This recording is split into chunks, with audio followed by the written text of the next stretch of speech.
Here's ones that Kaya did, and her drawing is just about done.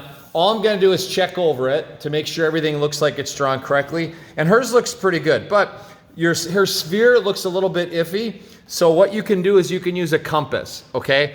Now I've got a drawer full of compasses like this, and the compass should be really stiff. This one's really stiff, and you can see this one, not stiff at all. So how to stiffen that up? I've got a little screwdriver, and what you do is on the back right here is just a little nut, a screw. You tighten that screw so that this becomes really stiff, so it doesn't move so easy. So whenever I'm drawing a circle, I don't try to, I'll draw it at first just freehand, but if I want to make a nice circle, I'll use a compass, okay? So what I'll do is kind of guess on the middle, put your emphasis on that center, and then swing your circle here. Now you can't see it very well, but that's how my hand's in the way here. So swing that compass and you can swing it around. Or if you've got something like the inside of a roll of tape or a cap from something, if it's the right size, then use that. So anytime I want to make a circle, I use a template, or I use something like this I could trace around, or my compass, okay? Now what she's gonna do is darken these in. Now, to darken them in, I do have a straight edge, and all these are little cardboard pieces of paper, okay? And what she's just gonna do is darken the lines in. You can use an ebony pencil for this, and she's gonna go over these lines so we can see them a little bit better, because right now they're really light. And that's fine, really light is great to start, but we're gonna be tracing this. So she's gonna go over these lines and darken them in. So I would use a straight edge. When you bring these over here, all I'm gonna do is check and make sure everything's drawn correctly. Okay, so if I go, hey, this is good, that's good, that's good. Oh, this is incorrect. Redraw that, fix it up so that it's redrawn. So darken it in. Then what you're gonna do is you're gonna transfer that onto this good drawing paper. This is white paper, it's made for drawing. And what you're gonna do is this, take a look at my thing, please, is you're going to tape this on the back. So I would take this over like this, put it upside down. You can just center it in the middle. We'll trim this big sheet of paper down later. Right now it's bigger than it needs to be. So I'm just gonna tape it down, probably in 2 spots, like maybe on the corners here. So I'll tape it down on one corner, tape it down on the other corner, just so it doesn't move.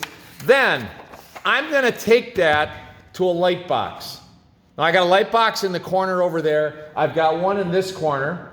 I've got, in the other room, I got a light box in the far thing, or you can take it to the window.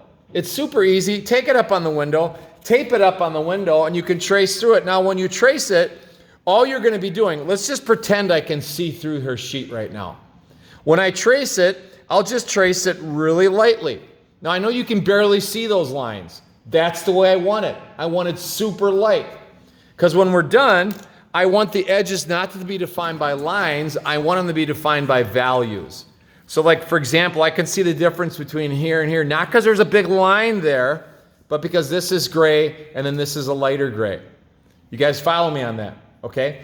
So get your drawing done. Once I approve it, darken the lines in, tape it on the back of a regular sheet of drawing paper, take it to the window or a light box, and then trace over it really lightly, like so. And if you need to use a straight edge, I've got a bunch of these little pieces of cardboard that you can use. And if you need a compass, you can use that, unless it works out that you can use like a roll of tape or something like that.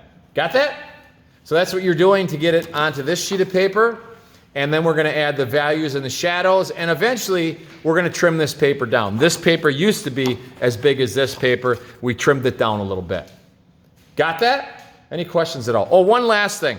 When you're working in an area, let's say I was working with my pencil and I'm working down in one of these areas. I was working down like in this area right here, okay? Now what happens right now, please look up here.